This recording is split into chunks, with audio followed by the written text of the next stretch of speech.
All right, guys, it's Paul Singh, Market Speculator with the trade report. It's covering the trade report that was supposed to be for today and the report getting ready for tomorrow. I had a bunch of stuff going on this morning, so I couldn't get out to you guys this morning. A lot to talk about here. And the first thing we're going to address is Tesla, because I got a ton of questions on this trade. For 2018, the most questions I've ever got was for this trade specifically. And the question I was getting was, a lot of it was, how did you know? How did you know this was going to happen? How did you know the big pop? Some people were questioning, how did I know Musk was going to come out with this tweet? I didn't know any of that, but and part of it I think is because it's a setup we haven't traded very much, and it was the only one I think this year or this quarter that I've taken where on the earnings breakout I entered on the day of the breakout rather than waiting for a pattern to develop, which is what we normally do. So, normally after a big breakout, and we track all these breakouts here. You can see my earnings breakout list here, 42 stocks, and I don't even have them all listed. Some of them are in the journal that are in my notes beside me, so I still have to probably put about 15 or 20 more in there. But what made me get into Tesla here? There were a number of factors. If I see a stock with heavy short interest, and I feel like the short covering is not done, and part of that is subjective because you really don't have exact numbers on all this stuff. A lot of it is I'll admit, is feel and experience. So part of it was that, and knowing that. Seeing it move in a way that it hasn't moved in a long time, and historically when it does, it makes big pops. And on top of that, I love trading a stock that is heavily traded, but is still a lower float stock. So Tesla is not a heavy stock. That's why it moves the way it does, even though it's got the big market cap and all that kind of stuff. So these were some of the reasons I got in early. And the other was we knew if it does move, and we talked about this when we entered, there's a lot of room to the upside going into resistance levels. And I want you guys to look at these resistance levels because this is a great example of how important these things are, because look at just about exactly where price went to. Why did it stop here instead of down here or up here? These resistance levels become very important. So, a lot of what's happening here is the people who bought at the top that have been frustrated bag holders, holding all the way down. The second they get a chance to break even, they're getting out. And that's why a lot of this kind of thing happens. So this is some of what went behind entering Tesla early. Obviously, I didn't know the tweet was going to come out. I don't have a crystal ball or anything like that. But I did feel it was a high probability trade. So I could enter on the day of instead of waiting for a pattern to emerge. So that was the idea behind it. And obviously, we got the big pop. We got out like 383. Entry was 346. Ends up being a really nice win. And for those of you who don't know, who have kind of been under a trading rock here, basically, Elon Musk said that he's secured funding and he's thinking about going private and giving shareholders the option of getting out at 420, which obviously would be a huge move. So one thing we had to weigh was, do we stick with this and see if we can get that 420, which obviously would be huge. I decided to get out because we had such a nice trade. If it doesn't pan out, this thing will probably drop, and I don't want to give that up. No, I am holding it longer term, but for what we're doing here, we got enough of a win. And, if it does end up that we could have got 420, so be it. We still won out of it. Some of you I know have kept some on. That's totally fine. This thing could run. I think a lot of the short squeeze is probably over. And that was another factor too. When we talk about that feel and, short squeezes, I don't know if there's a big short squeeze run. Maybe there will be, but I think all of the odds are lessening where we had these big odds before. So that's the idea behind the Tesla trade. Obviously, a nice win for us here. Now let's, before we get into the market, let's just do a quick review of the rest of the positions here.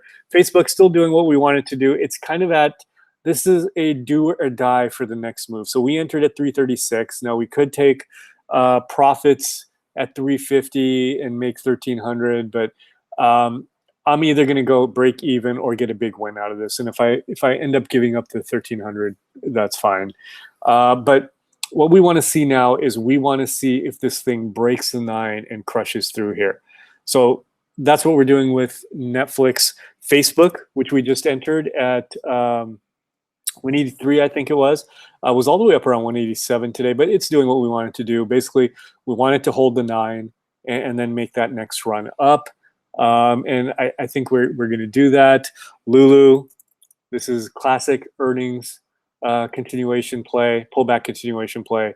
127, that's really good considering today was a down day and it was up 1%. Grub, consolidating right at the range. I think we're up around a point on it. Nothing big, and we do need a bigger move here. But you got to be patient with these things. And then Pets has not made the big run up yet. We still are up a couple of points, but not enough risk reward. We needed to get up here around 39. So we'll hold on. Put in a hammer today. Hopefully it breaks the 9 here, and I think that covers all of the positions we've got. Let's go to the market.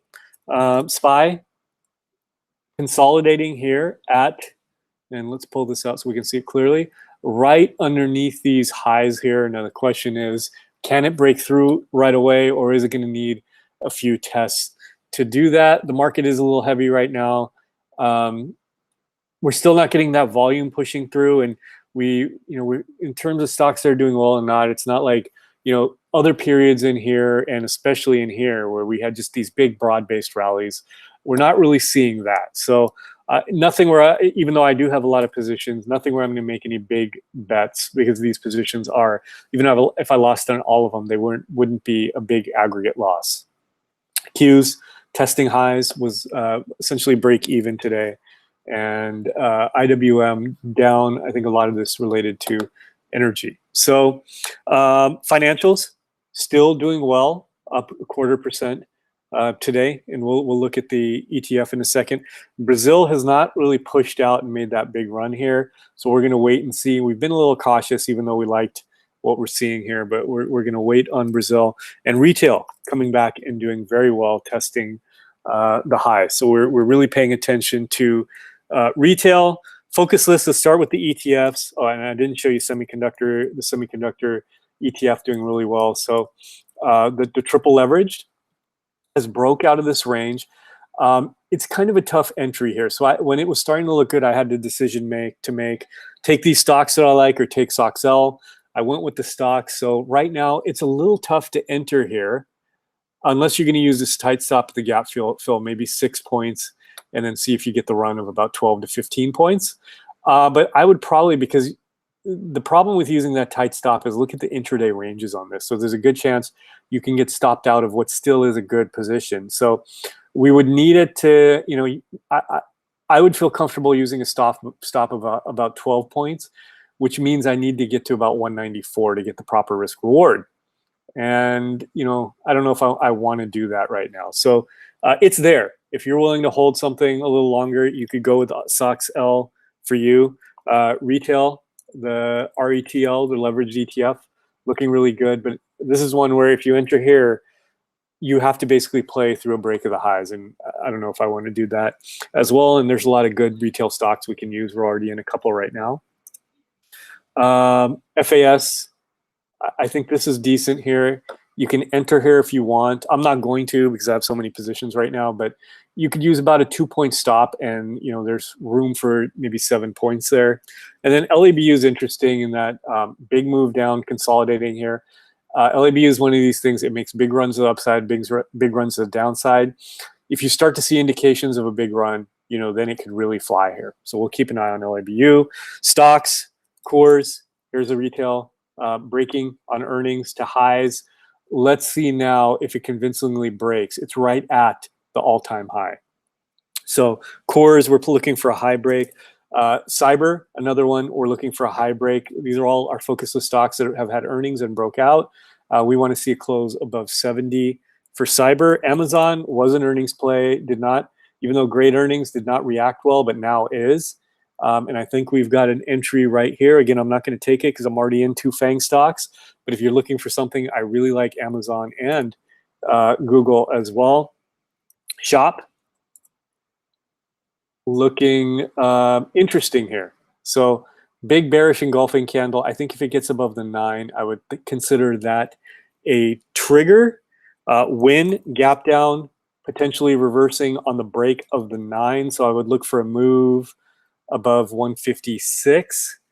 And Wix here has remounted and looks like a trend continuation play. I think you can enter here, stop maybe 3 points, and target at 110. And we've got GATX earnings breakout pullback play. I think you can enter here as long as it holds a 9. And then GTLS, we need a high break here. So a break of, we'll call it around 78.50. So that's what I'm looking at. Now, again, I've got 5 positions right now. So if you're wondering like, oh, okay, this is setting up, why is Paul not taking it? It's because, I have to look at how leveraged I want to be, how aggressive I want to be, and I'm content right now with 5 positions, even though I like other stuff setting up. So if you're wondering why there's not an alert when you see something, you can take it. I mean, you know the analysis behind it, and you can make your own decisions here. And even when I send an alert, you're making a decision on whether you actually want to trade that alert or not. So that's it for today, guys. Those of you who are going to be in Dallas, I'm looking forward to meeting you guys there. If there anything major changes in the market tomorrow morning, I will let you guys know. Otherwise, this is the report for tomorrow morning.